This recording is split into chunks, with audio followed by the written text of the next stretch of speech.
So welcome everybody that's in the room as well as everybody who's joining us online. My name is Matt, and I'm the executive pastor here at Crosspoint. And some of you might have known this, but others may. This might be some new information. But before I actually came on staff here at Crosspoint, several years back, I was teaching elementary level English in Korea. And it was, I'm not making this up, this is actually a real story. So it was a great experience. You know, it doesn't matter if you're in this country or if you're in another country. Working with kids can be a lot of fun sometimes, right? Like, kids, they say things that, like, without filters. They're just bundles of energy, that sometimes can be, directed towards great things. Sometimes you're just, like, trying to hold them back. But no matter where you're at, whether you're here or whether you're there, working with kids can be a lot of fun. But I also had my eyes opened to some new ways of discipline while I was there as well.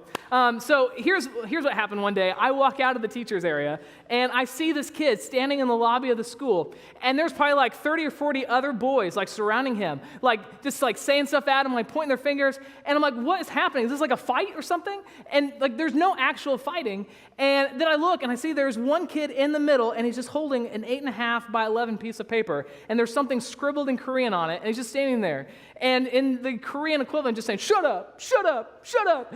And I'm like, okay, what is happening? So I find one of the Korean teachers, and I ask them, like, hey, what happened? And they told me, they're like, well, I'm his teacher, and I told that kid multiple times today, stop playing with the clock. Stop playing with the clock. And he kept playing with the clock until eventually he knocked it off the wall, and he broke it. I'm like, okay, but what is that? And she says, I wrote on this piece of paper, I'm a clock breaker. And I'm making him stand there in the middle of the lobby while every other kid has to walk by and like see that he is not a student right now, he's a clock breaker. And I'm like, this is awesome, right? Like, this is like my new favorite form of discipline. Yeah, I think we should do this for everybody. Just write what they did and make them stand in the lobby of an elementary school so that they could be made fun of, like just left and right. It's foolproof. Take some notes, write that down, it's good. No, here's the thing, though, is that I learned this about myself that day that I also know is true about you. I love justice. You also love justice. And here's what I mean by this. You love people getting what they deserve. It's true, it's true. That's one of the reasons why Law and Order played for like 1,000,000 years. Right? Like, you could not take that show off the air. And why is it? Because we love the story. We love the story of like people getting what they deserve. Every great epic, like every story that we tell, every movie that we watch, typically follows a general pattern, a general arc, where you have a bunch of guys that we call the bad guys who are not getting what they deserve. Okay, like they've got all the money, they got all the prestige, like they have all the power. Okay, it's like the Empire in Star Wars, right? Like, I mean, for some reason, you just can't knock them down. They're the bad guys, and they're not getting what they deserve. And then you have like this group of like young rebels or people that we call the good guys who are also not getting what they deserve. Like, everything is going bad for them, and they just can't seem to get on top of anything. Until eventually you reach the climax of the film or the climax of the book. You reach like that pinnacle of the story where the tables suddenly turn and justice is administered. The good guys win. They've been good all along. They're finally getting what they deserve. And the bad guys lose. They finally are also getting what they deserve. And it plays right into this desire that every single one of us have for justice. It's also one of the reasons why we follow court cases throughout, the ones that happen on the news and the ones that Nancy Grace is talking about. Why? Because we're hoping justice will be administered. We hope that the good guys will win, the bad guys will lose, and at the end of the day, everybody will get what they deserve. It just plays right into something that I think God has actually wired into our hearts. And here's something I know is also true. This isn't just like an American thing, okay? This isn't just Western culture. This isn't just a 21st century thing. Like, this isn't recent. But people throughout time have also desired to see justice administered. And so really, if you take a few steps back and you go 2,000 years ago, where you have the Roman Empire who had conquered most of the known world, and they had set in motion just different checks and balances to make sure that justice could be administered. And a couple thousand years ago, there was a group of Roman soldiers. They were, keepers of the peace. They were the justices of the city. And they marched these three men up a hill, and they administered justice. They put them on crosses, and they put them in the ground, and they hung them there. And we know with certainty a couple of them were bad dudes. Like they were criminals. They probably thieves and murderers and people that you didn't want to associate with. But there was another guy. The guy that they put like right in the middle of the other two. Jury's still out on them. I mean, 1 second it seems like the city loved him. Okay, like people in like by the throngs were coming to like be around this guy who's been accused of being the king of these Jews. This guy named Jesus. So like 1 second people seem to love this guy, but then the next second they're ready to like kill him. But here he is on this cross, and so he must not have been a good guy after all, because nobody gets this type of punishment. Nobody gets this type of justice unless they deserve it. And so as they're sitting there and they take a look at his clothes that are sitting at the bottom of the cross. They realize, these are either going to go to waste or we're going to do something with it. And so there starts being this conversation. What do we do with this man's clothes? And so they can't decide who gets to take it. So one of them pulls out a set of dice, and they roll the dice, deciding who gets to take the clothes when they hear something from overhead. The guy in the middle is talking. He says, "Father, forgive them, for they don't know what they're doing." Welcome, everybody. This is our first week in our brand new series called Red Letters from the Cross. Over the next 3 to 4 weeks, we actually have a fifth service thrown in because of our Good Friday service. We're going to be looking at different sayings that Jesus had on the cross. See, we oftentimes know that Jesus went and died on a cross, but did you know that he wasn't silent while he was up there? And so for the next 3 to 4 weeks, we're going to be looking at just these different sayings that he has. And so today, we're going to be talking about that saying that I just gave you, the Father, forgive them, saying that Jesus had from the cross.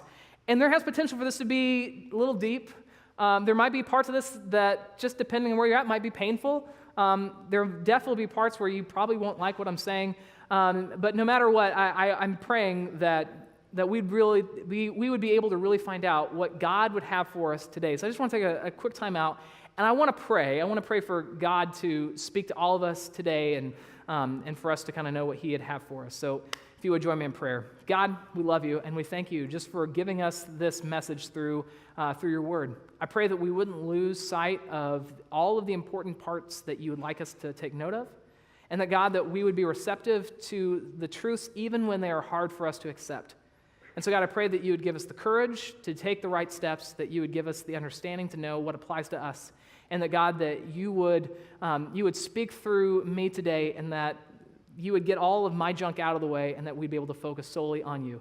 I pray in your Son, Jesus' name, amen.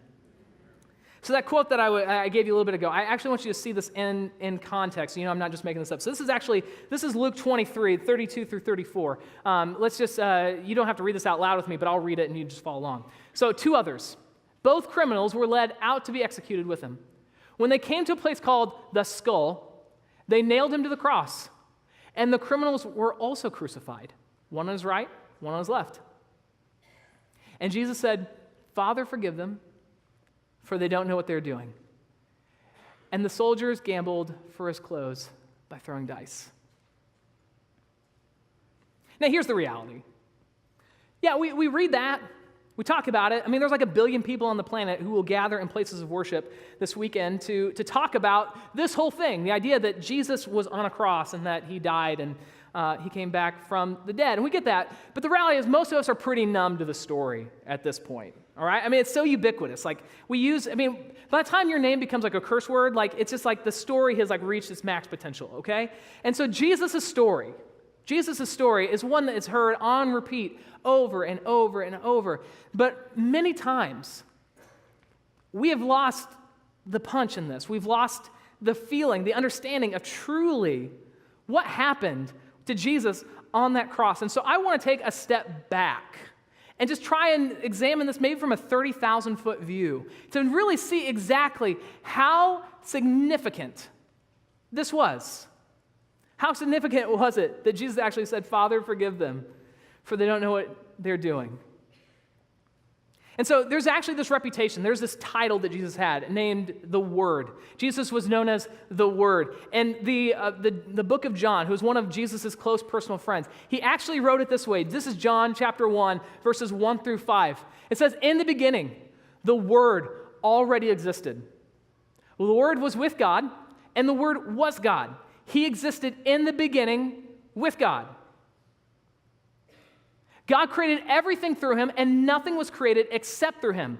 The Word gave life to everything that was created, and his life brought light to everyone. Brought light to everyone. The light shines in the darkness, and the darkness can never extinguish it. Let me put this in some other terms, just so you understand. Before God ever said, "Let there be light," Jesus preexisted. Nothing was brought into creation. Nothing draws breath that Jesus didn't envision and speak into existence. Nothing takes up space that he didn't envision and speak into existence. When Jesus came to earth, he didn't come into a foreign world. He came into one that he created. But even before that, Jesus sat on his throne, ruling and reigning over all of creation. And we get small glimpses of what that actually looked like. In the Old Testament, there's this prophet named Isaiah, and Isaiah had this glimpse into the heavenly realms. A little bit later, that same guy who wrote that in the beginning was the Word, and the Word was God, and the Word was with God, that guy, John, he also gets a glimpse into heaven. And here's what they see. Jesus, God, he is high and lifted up. He sits and rules and reigns over all of creation. And these heavenly creations, these heavenly creatures would encircle him 24/7, screaming, "Holy, holy, holy is the Lord God Almighty, who was and is to come." All of creation screams his radiance and his glory and his perfection. The 70 sextillion stars that are in the known universe scream that God is good, God is great, God is powerful. Jesus, constantly worshiped in his truest form, perfection, holiness, majesty. And he steps out of his radiance and his glory to walk amongst us. And he comes into a world that is scarred and broken by this thing called sin. Sin being the mistakes that we make. It's how we fall short of God's moral code. It's written onto everything. It's broken creation. And he steps into our existence. He steps into our world because he sees that his creation, the creation that draws breath, that he would like to have a relationship with, who is now broken apart from God because of this sin, he has stepped into our existence to try and bring us back. Millennia of prophecies had spoken of this.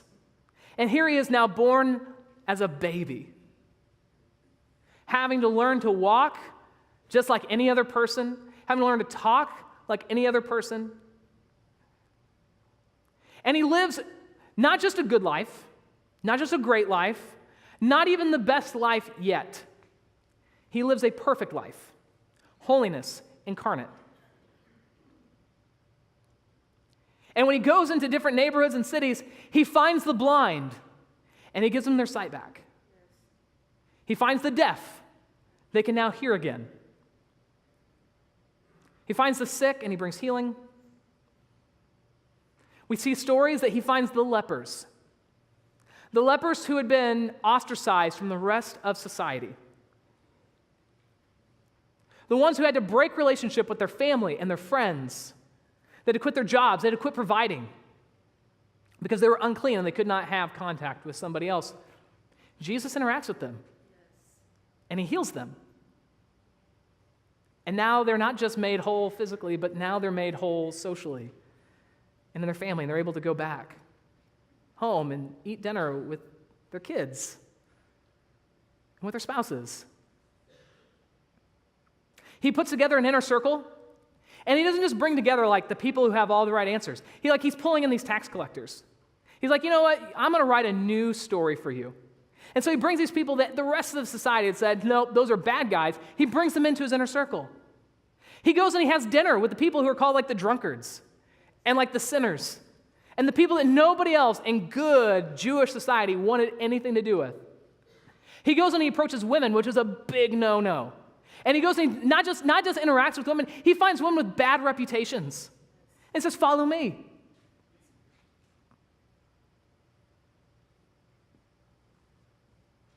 He lives this perfect life.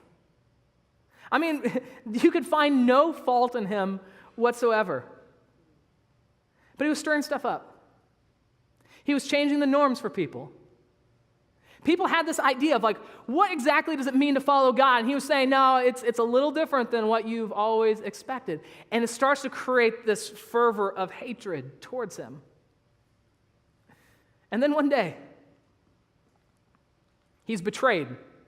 One of the 12, one of his inner circle, turns him over to these ruling authorities for justice to be administered.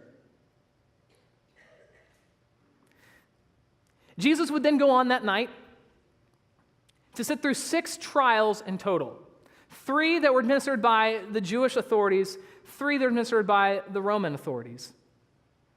And here's the thing, we learn this actually not from Christian history, but we learn this from secular history. So people who were contemporaries in that day and age, who would chronicle exactly how these things would function. And we find out that there was a bunch of rules that were in place for, at least we know, for the Jewish trials. There are certain rules in place, like you can't do the trial at night. Okay, like these things were there to protect people from being wrongfully accused, to being wrongfully administered justice. They have rules like you can't do it at night. You can't testify against yourself. That if you are going to be on trial, you at least get somebody to testify on your behalf to help prove your innocence. We're not going to do these on the eve of a Sabbath or one of our holy festivals. The Sanhedrin judges, like the court, like the judge themselves, like they had different rules about who could speak and who couldn't. They had rules about like the order in which the conversation could go to make sure that there was no inconsistencies, that there would be a safety in place for those who sat on trial. And what we learn just from the biblical account is that Jesus' trials broke rule after rule after rule after rule after rule. Why?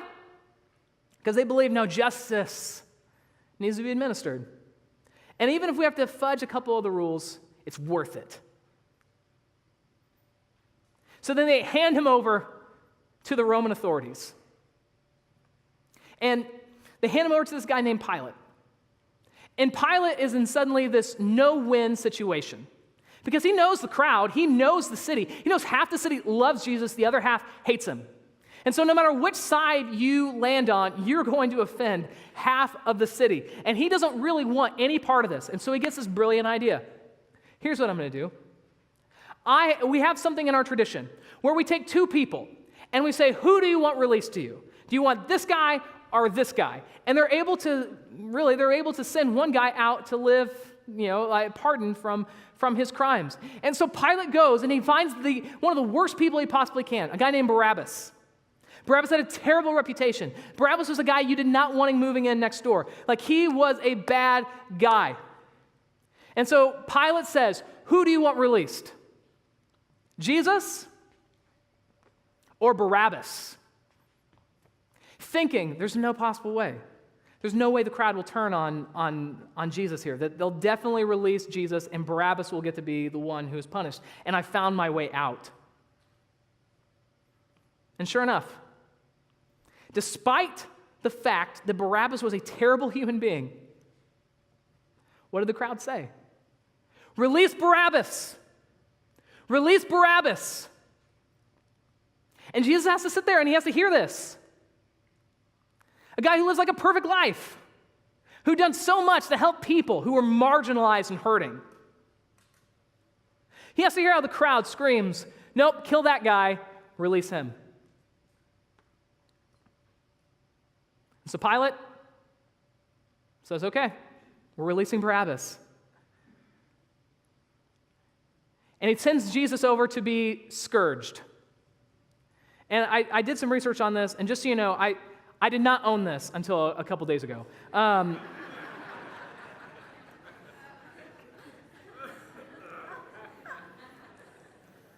But here's how the scourging works. I bought this on Amazon, by the way. I'm a little nervous about what my suggested purchases are going to be next. This is getting derailed really quick, so I'm going to stop.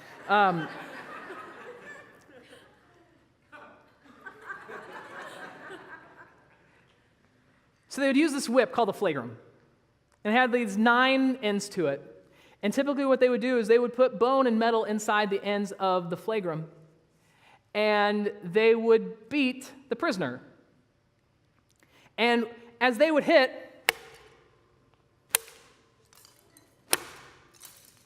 the person, it would like pull into their flesh. It would cause these ribbons of bleeding.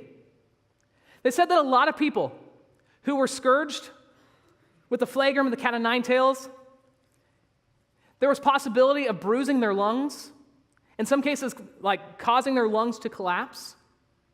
And they would do is they would hit the person so hard and so often that it would bring you right up to the brink of death without killing you. But in order for that to be possible, you'd have to take these intermittent breaks between the whips. And so the thing that Jesus was accused of was being the king of the Jews, which that was anathema for everybody on that Jewish council. Like, who is to say that he is our Messiah? And so in a mocking sense, they would stand Jesus up after being hit multiple times by this flagrum. And they would put a ruling stick, a ruler, in his hand to pretend to be a scepter. They put a cape around him as if it's his royal cape. And then they pull out this crown made of thorns. They're 2 to 3 inches in length. And they set it on his head and they drive it into his scalp. And the reason is they're just trying to mock him. And they would stand him up and they would lead him around the courtyard where they would spit in his face.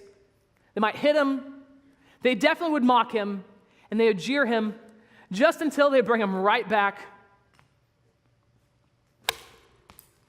to be beat again.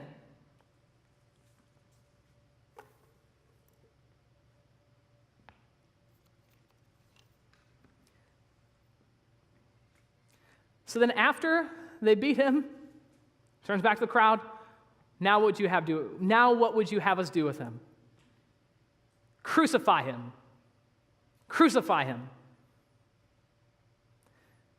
And in the custom of their day, they put the crossbeam on Jesus' back.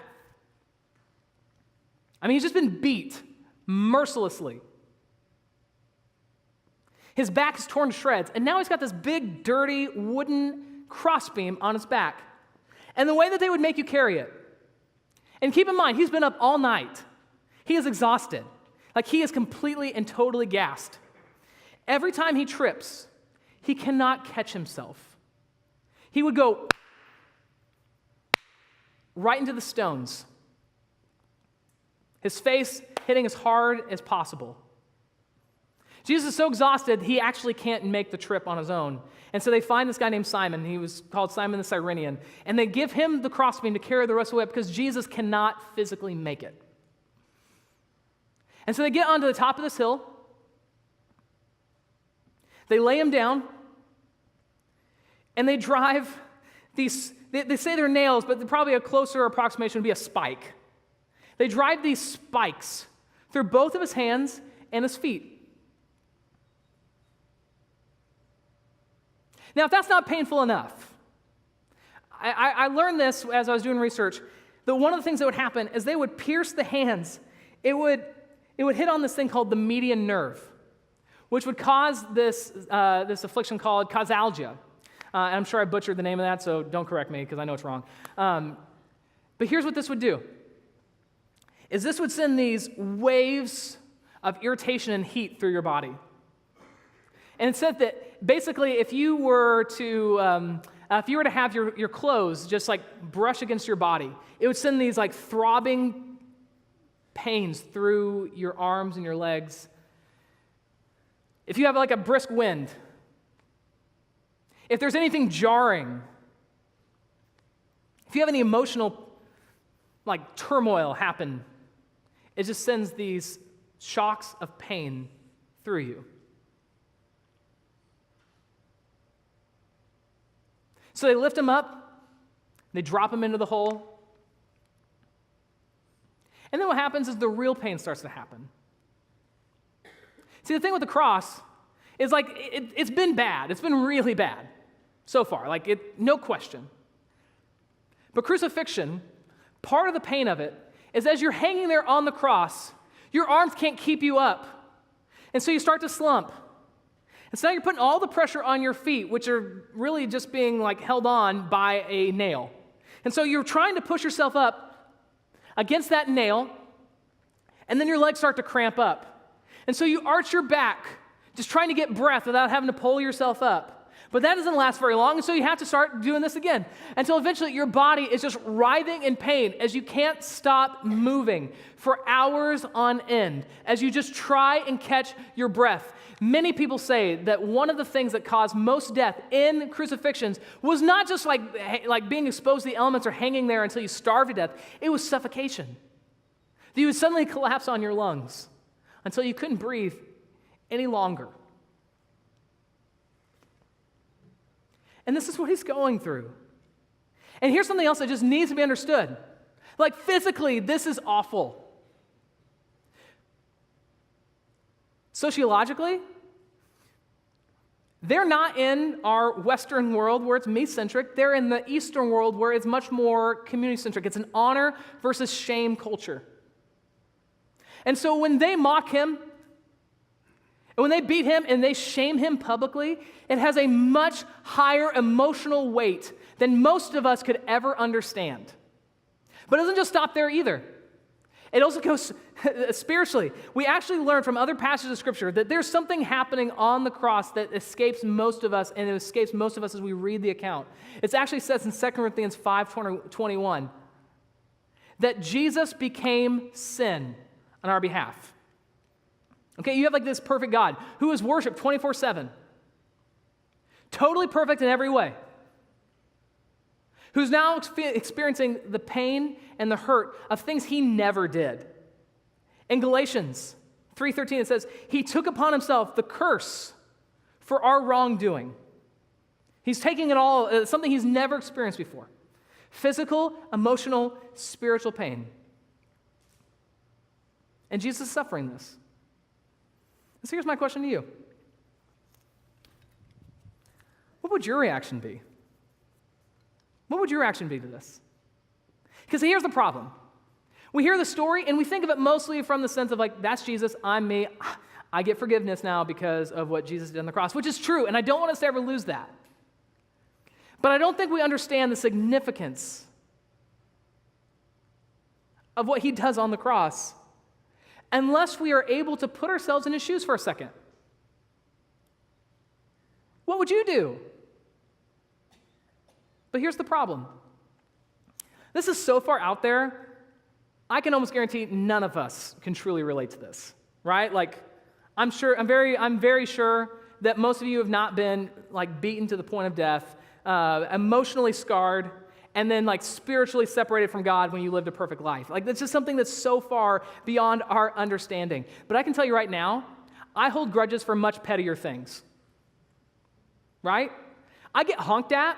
It takes me like 5 minutes to cool down. I can be in the wrong. And I'm spending the next 5 minutes like, that guy, like that's just terrible. I still remember Tyler England's dumb face when he made fun of me in 8th grade. Right? Like, I hold grudges for much pettier things than this.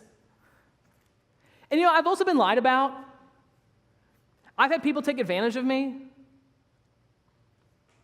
I've had wrongs done toward me. And whether they're big or small, I know you can relate to this. And here's the thing. When those people like go through my mind, I start to get like embittered. And like there's this feeling starts to well up inside of me. And I can't even imagine. Like, because I know for me, like, that stuff breaks me. It drives me crazy. And here's Jesus. I just want you to think about this. This is how his night starts. One of his close personal friends, one of the disciples, betrays him. He has the rest of his disciples abandon him. He then has to go and sit through all sorts of physical pain. He's lied about. He's mocked. They chose Barabbas over him. What would it take to break you?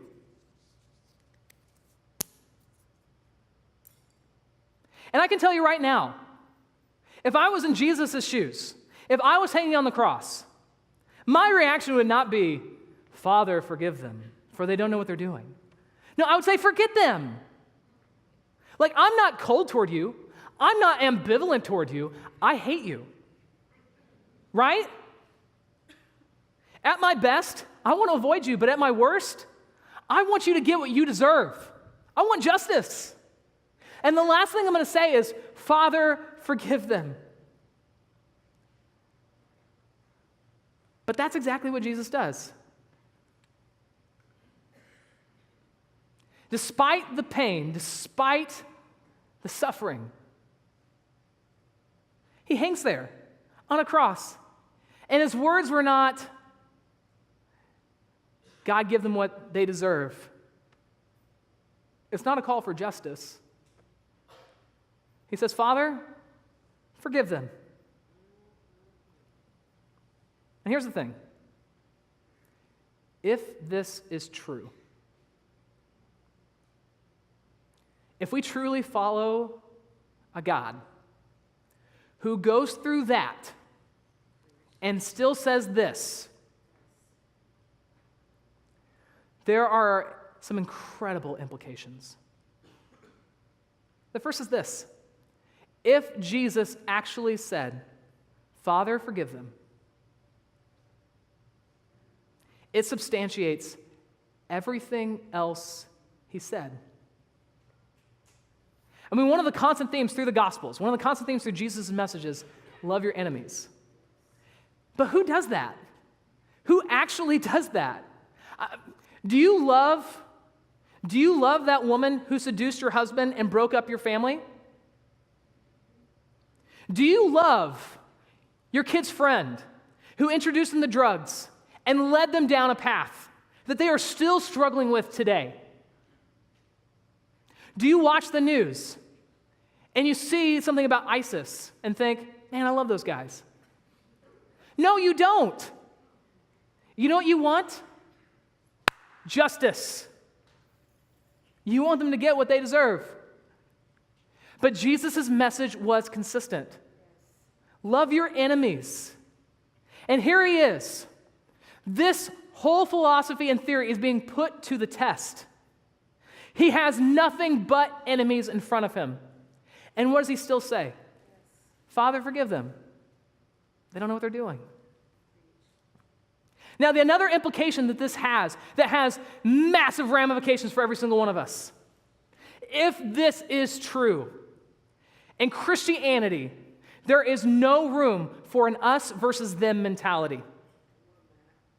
One of the things that just seems to subtly slip into religious circles, it suddenly slips into Christianity, is this whole belief that there are good people and then there are bad people. And we good people need to protect ourselves from the bad people because they might seem to somehow make us bad. And so what we try and do is we try and remove and we see the world through this lens of us versus them. But as Jesus hangs there on the cross, what he's saying is, it doesn't matter who you are or what you have done. All of you have potential to be one of my followers. Every single one of you has potential to be part of this kingdom. And so when I interact with somebody, they might live a life that is contrary to what Bible would say. They might live a life that is contrary to God's level of perfection, but I am to treat them as nothing more than somebody who is made in the image and the likeness of Jesus. He saw them before he ever said, "Let there be light," and created them. And we all naturally are prejudiced in one way or another. Now, we have said as a society there's some things that are just bad to be prejudiced about, but we've given ourselves allowances on other things. We said, no, socioeconomically, education, philosophies on child rearing, these are things I can be prejudiced about. But within God's kingdom, we say there is now no prejudice There is no us versus them. Why? Because Father, forgive them. Another incredible implication is that you also are forgiven. It actually says this in 1 Peter 2:24. It says he personally carried our sins in his body on the cross so that we can be dead to sin and live for what is right. And by his wounds, we are healed. Ultimately, every single one of us are the recipients of Jesus' declaration of Father, forgive them. Why? Because we put him there. It wasn't like a Jewish thing. It wasn't a Roman thing. It was a people thing. Our sin put him on the cross. And as he hung there and says, Father, forgive them, that's not just to them who were physically there, it's also to us. By his wounds, we are healed. But of course, the last implication for us to talk about is if this is true, it gives me and it gives you the ability to release anybody from our chains of bitterness. I think too many of us, myself included, we live in these prisons of our own making. These prisons that just scream out, I want justice in my life.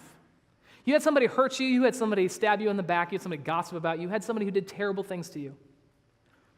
And if you could take a step back, a step out of yourself and just kind of look at you, when those thoughts come into your mind, when that person's name is mentioned, if you could take a step back and actually look at the emotions that start to well up inside of you, my guess is that you don't like yourself in those moments. It starts to eat away at things. It puts a cloud over every good thing in your life. It becomes a filter in which you see the world as negative and bad, and it's all rooted in this bitterness that you hold towards somebody else. But what I also know is true is because we love justice so much that when their name is mentioned, we might be able to think that when you can step outside of yourself, but when you're in the moment, no, you like it. You like the hatred you feel towards that person. You like the bitterness that builds up. You like to nurse it.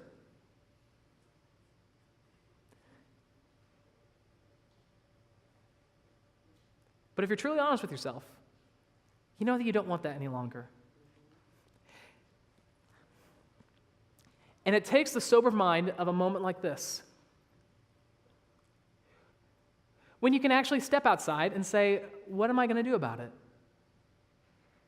To take that first step in forgiveness, to take that first step in releasing the chains of bitterness. The truth of the cross is that if Jesus in that moment can say, Father, forgive them, that means anything is possible. The story of the cross is that God can take a bad thing and make it a good thing. And God can turn your prison cell on its side and release you from those chains and give you the freedom to overcome. But here's the thing, and this goes without saying, this is very easy for me to say. It is very hard for us to do. Following Jesus in this area of your life, it is not for the faint of heart. It is not an easy thing. It's not a I feel better about myself right now type of thing. It's a hard thing.